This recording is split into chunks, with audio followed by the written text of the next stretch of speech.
Welcome to another Journal Club session. I hope you enjoyed last month's topic that looked at family-centered care.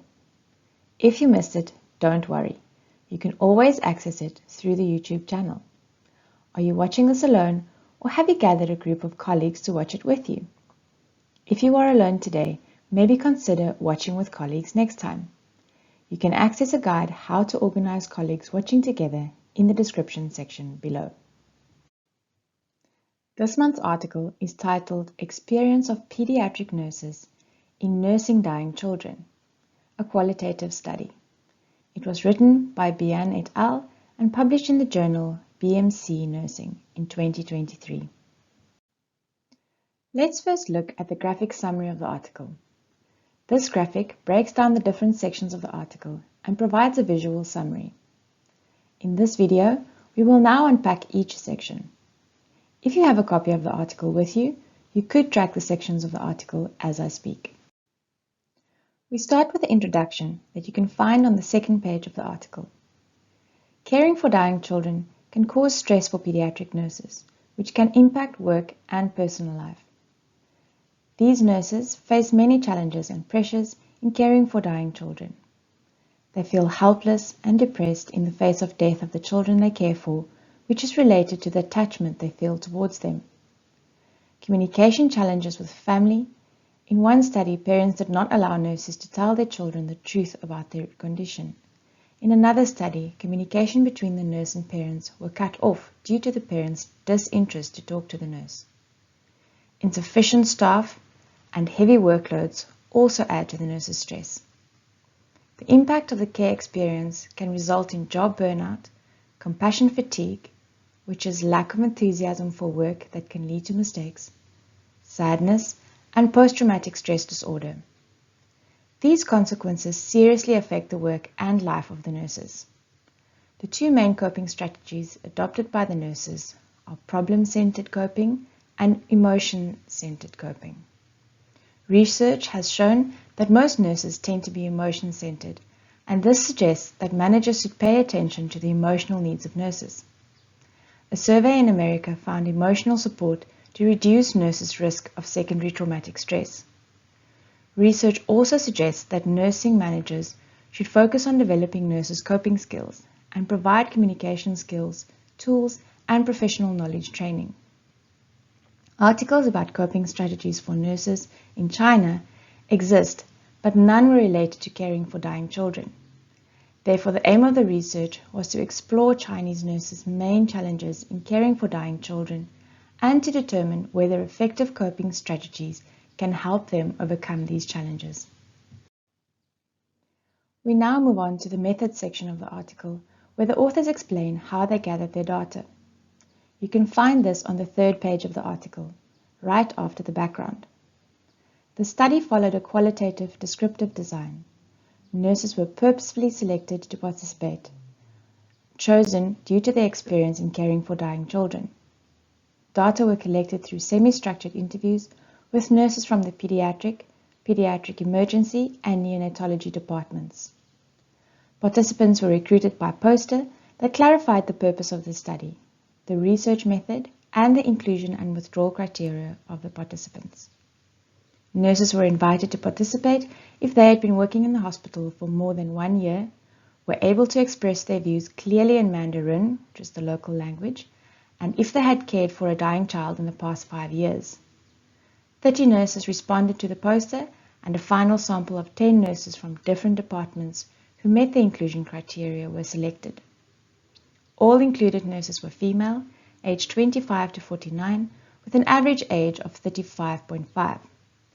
Psychological counseling was prepared for participants who might have required it if they felt uneasy or uncomfortable during or after the interviews. Moving on to the analysis and results, which can be found on the fourth page of the article. Data were analyzed by content analysis using a computer software called NVivo.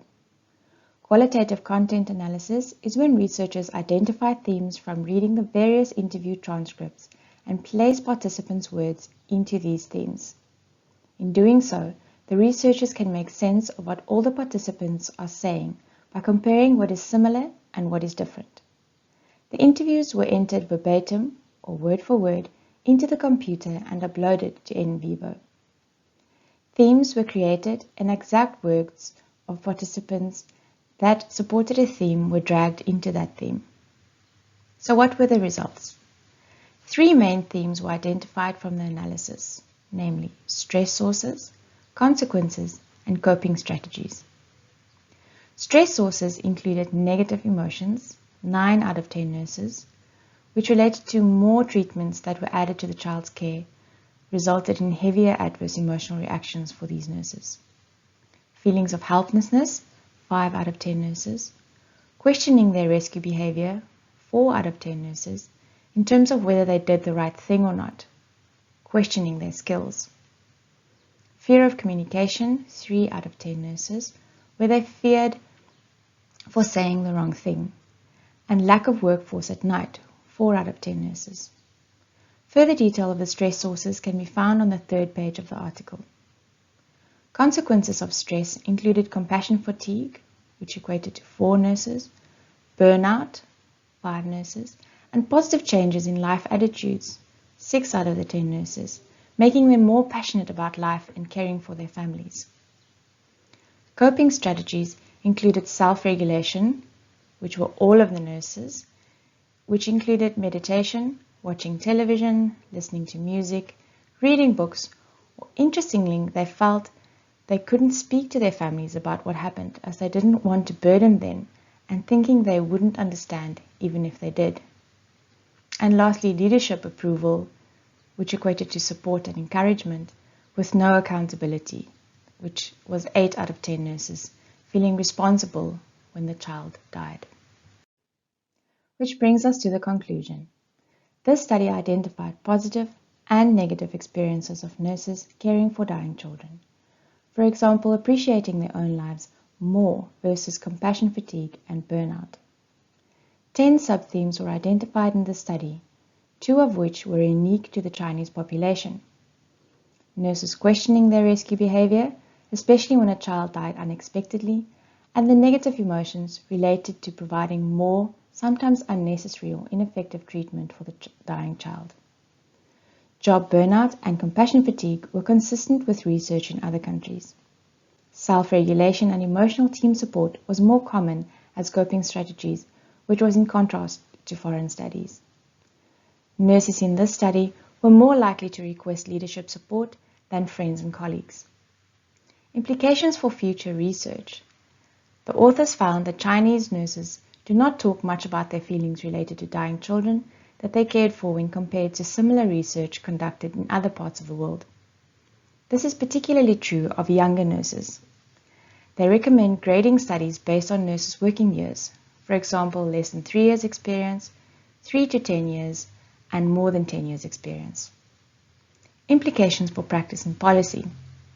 The authors recommend that nursing managers should pay close attention to nurses caring for dying children and provide the necessary emotional support. Nurses caring for dying children should also receive training in coping strategies. We've come to the end of the video, and so now you need to access the article. The link is in the description box below, or maybe you already have a printed copy.